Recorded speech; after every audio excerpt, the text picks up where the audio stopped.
Axis माय इंडियाच्या पोलनुसार राज्यात महायुतीला बहुमत मिळण्याचा अंदाज। महायुतीला 178 ते 200, महाविकास आघाडी 82 ते 102, तर इतर 6 ते 12 जागा येण्याचा दावा।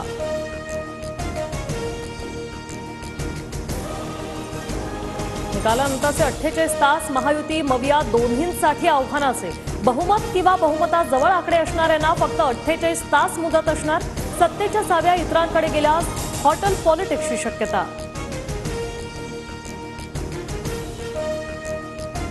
शिंदे जातील त्या दिशेला जाणार। शिंदेंच्या निर्णयाशी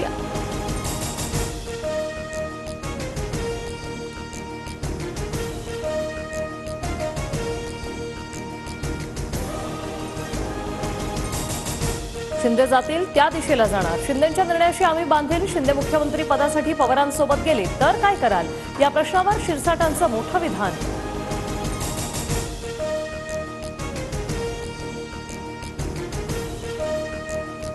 शिंदेंनी ज्या विचाराने युती केली त्यानुसार असं काही होणार नाही। शिरसाटांची भूमिका पक्षाची अधिकृत भूमिका असल्याचं वाटत नाही। शिरसाटांच्या वक्तव्यानंतर दरेकरांची प्रतिक्रिया।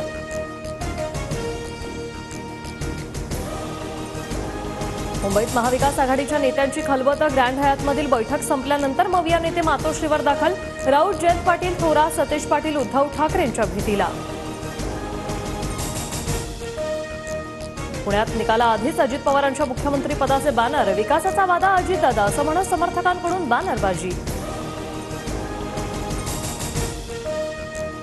संभाजीनगरमध्ये नोट फॉर वोटचा इम्तियाज जलील यांचा आरोप। मतांसाठी भाजपच्या अतुल सावेंनी पैसे वाटले।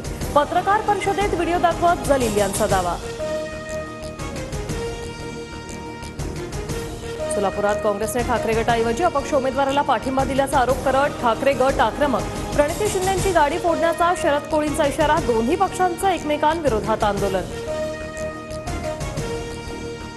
2014 मधील एका खटल्यात अजित पवारांना बारामती कोर्टाकडून समन्स। उमेदवाराला मतदान न केल्यास गावचं पाणी बंद करण्याची धमकी दिल्याचा याचिकाकर्ते सुरेश खोपडेंचा आरोप। मालवण पुतळा दुर्घटनेतील आरोपी चेतन पाटीलला जामीन। 25,000च्या जातमुचलक्यावर मुंबई हायकोर्टाकडून जामीन मंजूर।